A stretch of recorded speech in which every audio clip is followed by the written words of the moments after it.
Hello guys, welcome back to my channel. तो फिर से आके हूँ मैं अपनी टूटी फूटी हिंदी को लेकर। जो लोग मेरे चैनल पर नए हों उन लोगों से रिक्वेस्ट, प्लीज़ गाइस चैनल को सब्सक्राइब करके मुझे सपोर्ट करना ताकि मुझे मोटिवेट मिले वीडियो बनाने की। आज मैं एक ऐसी औरत की कहानी एक्सप्लेन करने जा रही हूँ जिसका ना कोई पास्ट है और ना ही कोई प्रेजेंट, लेकिन वो किसी का मर्डरर है। लेकिन ये कैसे संभव है जबकि वो इस दुनिया में एग्जिस्ट ही नहीं करती। पुलिस तब हैरान हो गया जब उसके नाम की एक पूरा ब्रांड है जिसे पूरा कोरिया जानता है। तो चलिए जानते हैं आखिर सच्चाई क्या है। ड्रामा की स्टार्ट में हम लोग को एक एग्जीबिशन दिखाया जाता है जहां ब्लूडो नाम की ब्रांड की एग्जीबिशन हो रहा था और तभी अचानक स्नोफॉल होने लग जाता है। सारे बैग को अम्ब्रेला से कवर किया जाता है और यहाँ नैरेटिव वॉइस में हमारे फीमेल लीड की बातों सुनाया जाता है कि झूठ अगर बार बार बोला जाए वो भी सच बन जाता है, बस बोलने की तरीका होना चाहिए।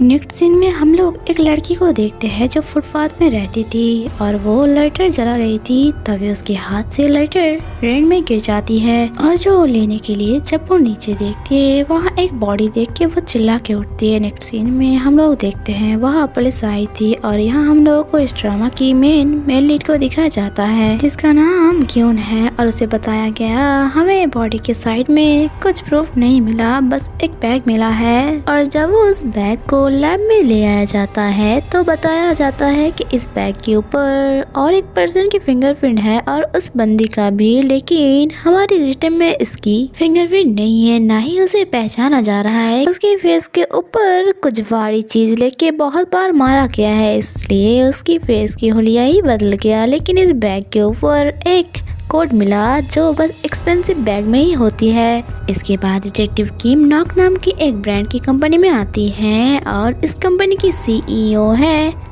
यूजीन और उसने ये बैग किसी को गिफ्ट किया था और यहाँ उस बॉडी को चेक किया जा रहा था और डॉक्टर बता रही थी इसकी मृत्यु इसके फेस में मारने के लिए नहीं हुआ बल्कि ठंड की वजह से हुआ है। वो जहाँ पड़ी थी वह बहुत ज्यादा ठंड है और वो लोग देखते हैं उस बॉडी की पैर की एंगल में एक टैटू बना हुआ था। तभी यह और एक इंस्पेक्टर आता है जो न्यू था, स्पेशल ब्रांच से ट्रांसफर होकर यहाँ आया है और इधर यून जा रहा था यूजिन से मिलने के लिए। और वही सीईओ यूजिन जब उस बॉडी को देखने के लिए आता है वो कहती है मुझे पता नहीं ये किसकी बॉडी है, लेकिन जब वो एंकल में वही टैटू देखती है वो शॉक होके नीचे गिर जाती है और कहती है नहीं ये नहीं हो सकता, किम सारा तुम नहीं मर सकते। और वो जोर जोर से रोने लग जाता है। गॉन को कहती है क्या मुझे थोड़ा टाइम मिलेगा, वो कहती है ठीक है। और जब वो बाहर जा रहा था वो देखती है यहाँ एक कैमरा लगा हुआ है और उसे पता चलता है कि सारा किम ब्लूडो कंपनी की ओरिजिनल हेड है। इसके बाद यूजिन से पूछताछ किया जाता है। गॉन से पूछती है आप उसकी बहुत ज्यादा क्लोज लगते हो, वो कहती है हाँ मैंने उसे अपना बैग दिया था तो आप समझ ही सकते हो। गॉन ने कहा ठीक है डिटेल से बता और हम लोगों को दिखाया जाता है एक दिन यूजिन एक स्टोर में बैठा था, तभी वहाँ एंट्री होती है सारा किम की और वो यहाँ आते ही सारे बैग को लेकर चेक कर रहा था, जबकि उस दुकान की स्टाफ उसे कह रहा था मैम आपको क्या लेना है, आप ऐसे सारे बैग को हाथ मत लगाइए। सारा किम कहती है जिस बैग में मैंने हाथ दिया है वो सारा बैग मैं लूंगी। स्टाफ कहती है ठीक है आप अपना कार्ड दीजिए मैं आपकी मेंबरशिप देख लेती हूँ, लेकिन सारा किम कहती है मेरे नाम सारा किम है और बाकी डिटेल्स तुम अपने नाम पे डाल दो और मैं कैश से पे करूंगी। और जब वो अपना बैग खोलती है उसमें सारा कैश था जो देख के यहाँ यूजिन भी शॉक था। प्रेजेंट टाइम में वो कह रही थी मैं उस दिन को कभी नहीं भूलूंगी और यहाँ वो एक बैग लिया था, वही बैग जो इस सारा किम की बॉडी की साइड में मिला था और वही पे सामने रखे हुए एक रेड बैग को भी वो पसंद करता है, लेकिन स्टाफ बताती है ये तो सारा किम ने पहले ही खरीद लिया है। इसके बाद यूजिन जब नाइट में अपनी फ्रेंड के साथ पार्टी कर रहा था तब उसे पता चलता है कि ब्लूडो नाम की एक कंपनी है जो लंदन की है और उसी कंपनी की ओरिजिनल हेड है सारा किम। यहाँ वो और एक ब्रांड की मालकिन से मिलती है जो उसकी बेइज्जती किए जा रहा था कि तुम्हारे साथ तो मेरा कोई लेवल ही नहीं है, इसलिए तो तुम वहाँ बाथरूम के साइड बैठ के डिनर कर रही हो, जबकि मैं यहाँ। जो अमीर होता है उसे अपने स्टाइल से ही पहचान जाता है, जबकि तुम्हें देखो, तुम्हारी बैग और तुम्हारी ड्रेस की तो कोई मैच ही नहीं है। और ये सुन के तो यूजिन बहुत ज्यादा गुस्सा होकर जब बाहर आ रही थी तभी वो सारा किम से टकरा जाती है। सारा किम इस बात के लिए उसे सॉरी भी कहती है, लेकिन वो अपने बैग से उसके सर पे मारती है। लेकिन सारा किम ने ओवररिएक्ट ना करते हुए उसे कहती है, ठीक है, आप ही एक बैग ले लीजिए मेरी तरफ से कंपनसेट समझ के।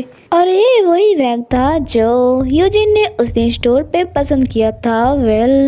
सारा किम उसकी सारे सामान इसमें डाल के उसे दे देता है। सारा किम को अच्छे से पता था उसे कब, कहाँ और क्या बोलना चाहिए। इसके बाद यूजिन जब क्लब के बाहर खड़ी थी तभी उसके पास सारा किम आती है और उसे कहती है, यूजिन चलो।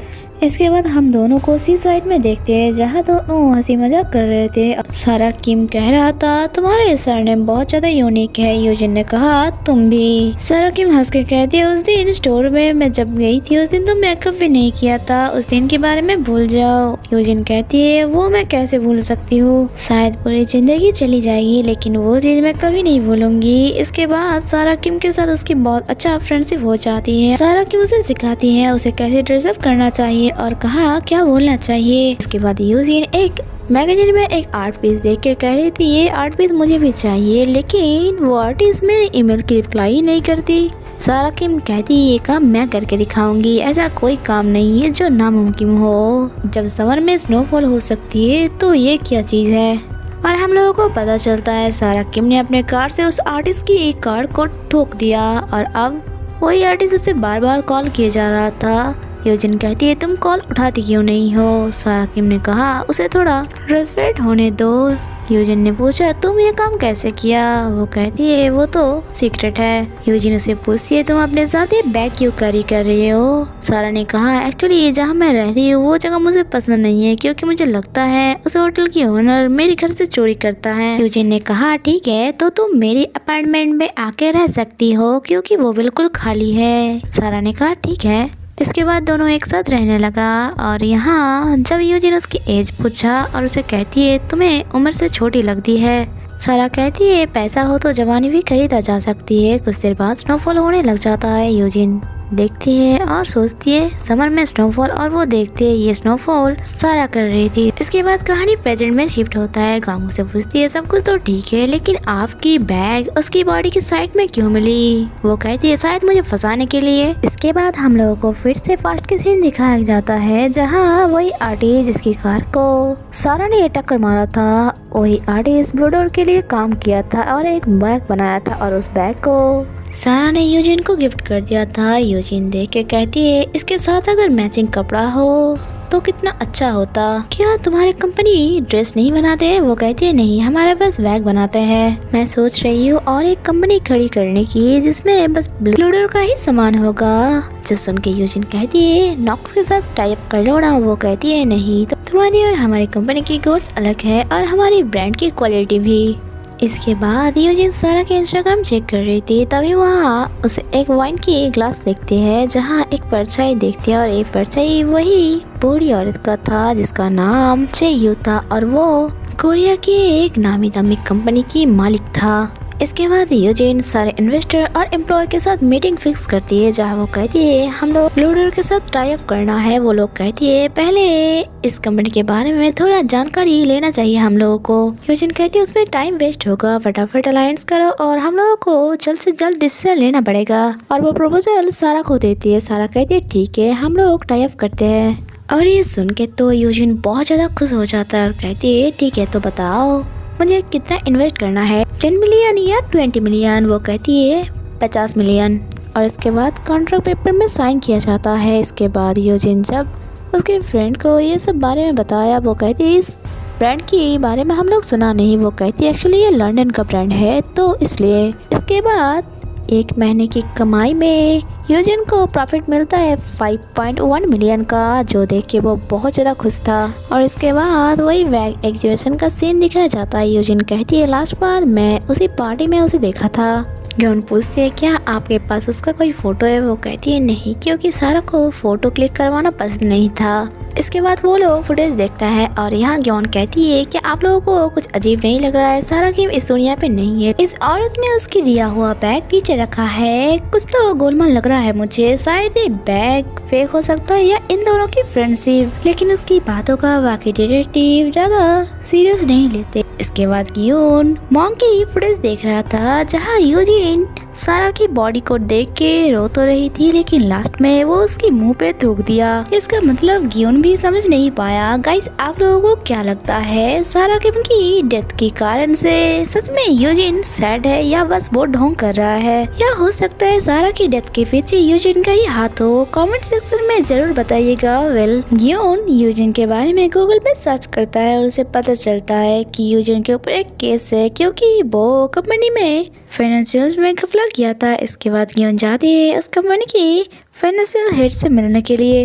वो पूछती है क्या हुआ। ग्योन कहती है हम दोनों के केस में एक इंसान कॉमन है, यूजिन। वो कहती है हाँ, उसने एक बंदे को हायर किया था। एक्चुअली यूजिन सारा की कंपनी में जो इन्वेस्ट किया था वो अपने पैसे वापस मांग रहा था 1 महीने के अंदर, लेकिन किम कहती है इसलिए मैं ऐसी छोटी मोटी कंपनी में इन्वेस्ट नहीं करता, मुझे पता था ऐसा ही कुछ प्रॉब्लम होने वाला है। वो कहती है प्लीज यार मान जाओ, क्योंकि मैं वो पैसा कंपनी की फंड से लिया था। जो सुन के सारा गुस्सा हो जाती है। यूजिन कहती है तुम क्यों गुस्सा हो रही हो, गुस्सा तो मुझे होना चाहिए क्योंकि वो पैसा मुझे वापस करना है। सारा उसे आकर के कहती है तुम इस बारे में किसी को कुछ मत बोलना, नहीं तो तुम प्रॉब्लम में पड़ जाओगे, इसलिए मैं यहाँ से जा रही हूँ। इसके बाद यूजिन जब वो बैग चेक करवाने के लिए आता है उसे पता चलता है ये बैग तो फेक है, वही बैग जो सारा ने उसने दिया था। गुस्से में उसमें पत्थर भर के वो नदियों में फेंक देती है वो, और यही दोनों सारा के बारे में बात कर रही थी। तभी ग्योन कहती है हाँ हो सकता है क्योंकि वो ब्लू डोर की ओरिजिनल हेड है। फाइनेंशियल क्राइसिस से हेड बोले यही सब मिथ्या दिमाग के बोलो से जस्ट एक्ट सेल्स वुमेन, कुछ तो मिक्स हो रहा है। वो उस सेल्स वुमेन को किडनैप किया सारा किम के जगह, और इधर हम यून को देखते हैं जो रिपोर्ट दर्ज करवाने के लिए आया था। उसके फेस पे चोट का निशान था और उसकी पैर भी टूटा हुआ था। वो रिपोर्ट दर्ज करवाती है कि यूजिन उसके ऊपर असोल्ट किया है, और जब पुलिस स्टेशन से बाहर आके वो रो रही थी तब यहाँ ग्योन से मिला था और वो अपना टाई खोल के उसे दिया था कि मेरे पास रुमाल नहीं है। और जब यून यहाँ से जा रहा था वो अपने बैसाखी दूसरी तरफ पकड़ के जा रही थी, तब ग्योन ने कहा तुम उल्टा पकड़े हो। कहीं ना कहीं उसे भी समझ आ गया था कि वो नाटक कर रहा है, और प्रेजेंट टाइम में जब उसे ये याद आती है तो वो वहाँ से जाने लगता है। तभी फाइनेंशियल क्राइसिस से हेड आके कहती है मीन व्यू कौन, वो कुछ बताना चाहते हैं ब्लू डोर के बारे में। इसके बाद इंस्पेक्टर बताती है कि इन्फॉर्मेशन आ गई है और हम लोगों को पता चलता है ब्लू डोर की सारे बैग नकली है और किम सारा नाम की कोई इंसान इस दुनिया में एग्जिस्ट ही नहीं करती। इस बारे में भी हम लोग इन्वेस्टिगेशन किया है और यही पे एपिसोड खत्म होता है। गाइस, अगर आप लोगों को मेरी एक्सप्लेनेशन 1% भी अच्छा लगा तो प्लीज मुझे सपोर्ट करना। आप लोगों को तो पता ही है मैं कितनी मेहनत से वीडियो बनाती हूँ। आगे से मैं और कोशिश करूंगी कि अच्छे से वीडियो बनाने की। एक्सप्लेनेशन अच्छी लगी तो लाइक एंड कमेंट कर देना। मिलते हैं नेक्स्ट एपिसोड में। Stay connected, bye bye.